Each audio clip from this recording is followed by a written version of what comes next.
This is the tune that my tambourines and my knees play whenever we kiss. This is us watching a rerun of the London sunset from the comfort of your couch, your body slung across mine like a quiver of golden arrows. The Atlantic Ocean is approximately 4,105,000 feet long. On a good day, I can be mistaken for 5'10". For the sake of my NBA dreams and fragile self-esteem, let's round that up to 6 feet.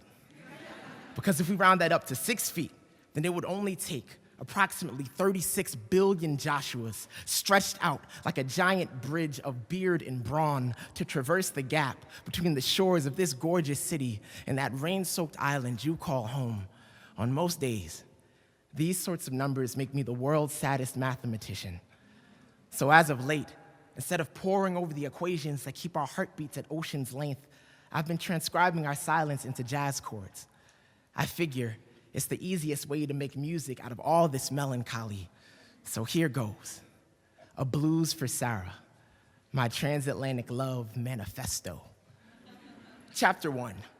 How about we write a joint letter to the Department of Age and ask for a refund? All of those hours on Skype rebated into our skins, the tear marks on your cheek evaporated into food for the archive. I know that our physicist friends will tell us otherwise. We'll say that according to modern science, what we want is impossible, with no jetpacks or time machines to boomerang our molecules back and forth across the sea. But maybe, if you just close your eyes tightly enough, every airliner that travels over our heads will transform itself into a paper plane, cast from my side of the classroom to yours, a simple message scrawled on the inside of its aluminum stomach. I do not know if this will work out in the end, but I have a daydream of your face being in very close proximity to my face at least once a day. And I know that that has to count for something. Chapter 2.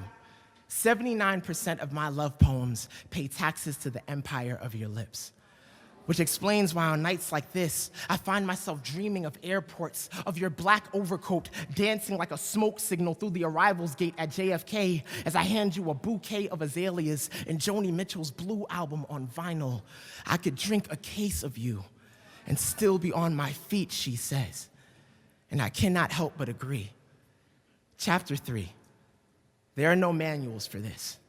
No French philosophers to postulate that perhaps love is a war on geography, or that global warming is just the sun's willingness to meet us halfway, blurring the seasons together so that it doesn't seem like we've been apart for all that long. Summer and autumn, just two love-struck runaway trains colliding into a constellation of technicolor sparks. Maybe this poem is an arc. Maybe our future selves are waltzing together inside of its mahogany skin, nothing but the muted whisper of raindrops to keep their rhythms aligned. Maybe wrinkles are just the ways that our bodies keep time.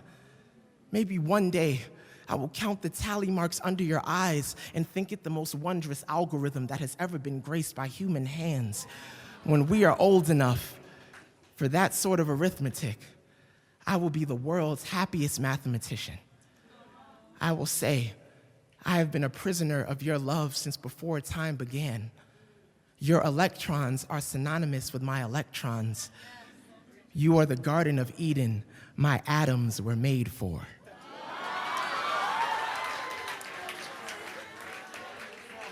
Chapter 4. You are still my favorite thing about the ocean. I could swim the length of you, darling, and never have to breathe.